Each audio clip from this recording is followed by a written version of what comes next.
So a while back I did a comprehensive video about the Sharp PC-5000. Since then I've had a recurring nightmare where ghosts of past engineers from Sharp haunt me, saying I didn't sufficiently present the high quality of their portable printer. After searching around I finally found one of these printers still in pristine condition. And turns out it's true, these Sharp printers really could support both plain paper and print on thermal paper without a cartridge. So let's check that out. Before we begin, another point I missed in the prior video is that the mode command in DOS supports two printing modes called Elite and Pica. I've not heard those anywhere else, and from what I can tell, Pica is just a slightly larger version of Elite. The second parameter, the lines per inch, that only impacts the spacing between the printed rows. Okay, so I'm lining up the thermal sheet here.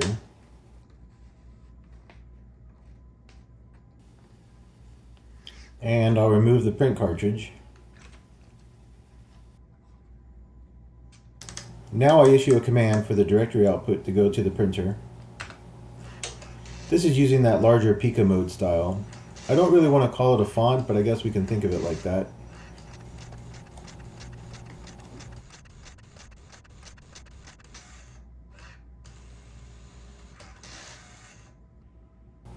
Alright, notice here how the paper is starting to obscure the screen. That's not the normal intended operation. Sharp included this little printer cover. I've seen different styles of these. This one still has these metal clips on the bottom. There are slots in the printer where these sit in, and it can pivot like this.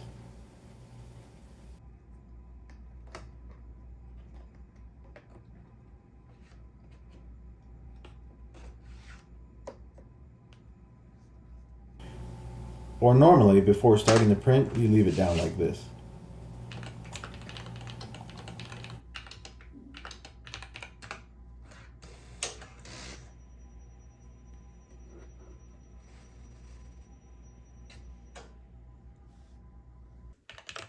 Okay, that was a quick preview to show that this printer can print on thermal paper without the cartridge. So let's run through that one more time. Here's the thermal paper again, this time with the cartridge inserted. Notice that the paper is a little discolored along the edges, which generally happens to any kind of thermal paper over time.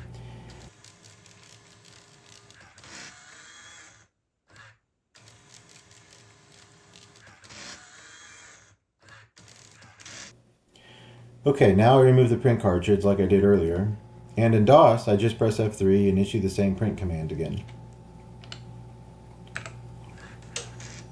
Okay, see, same result. The thermal head warms up and kind of brands the text onto the paper like a hot iron.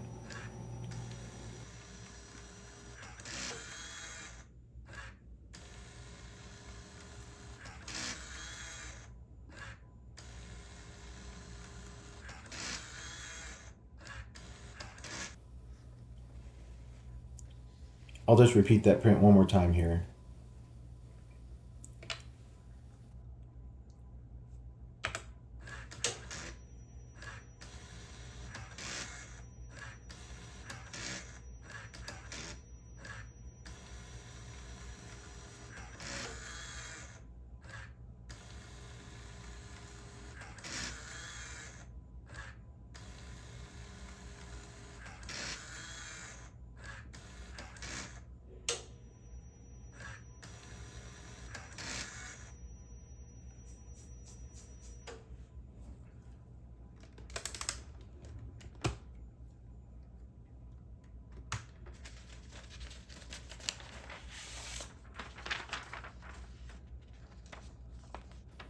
Okay, so this first section at the top was done with the cartridge, and the other two down here are without the cartridge.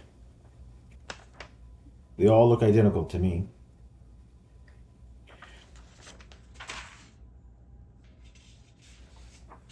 Now let's try regular plain modern day printer paper.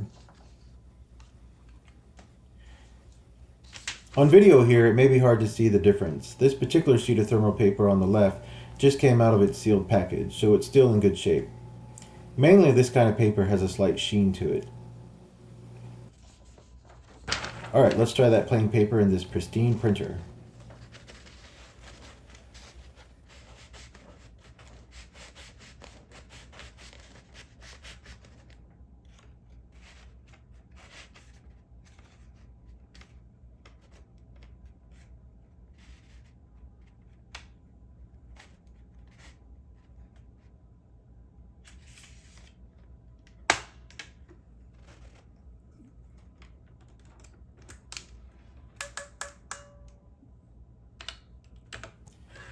Notice that the print cartridge is out, so this is just to confirm, yeah, it doesn't get hot enough to affect regular paper.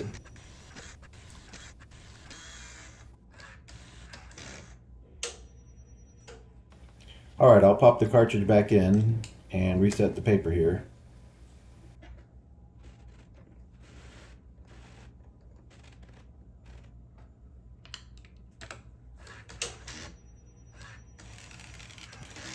Yeah, a nice clean print. This is mainly what I missed in the prior video. I gave the impression this printer didn't support plain paper. Well, turns out these cartridges are only necessary if you are using plain paper. In the previous video, the printer I had was a little worn out, and I had to use the cartridge even with thermal paper.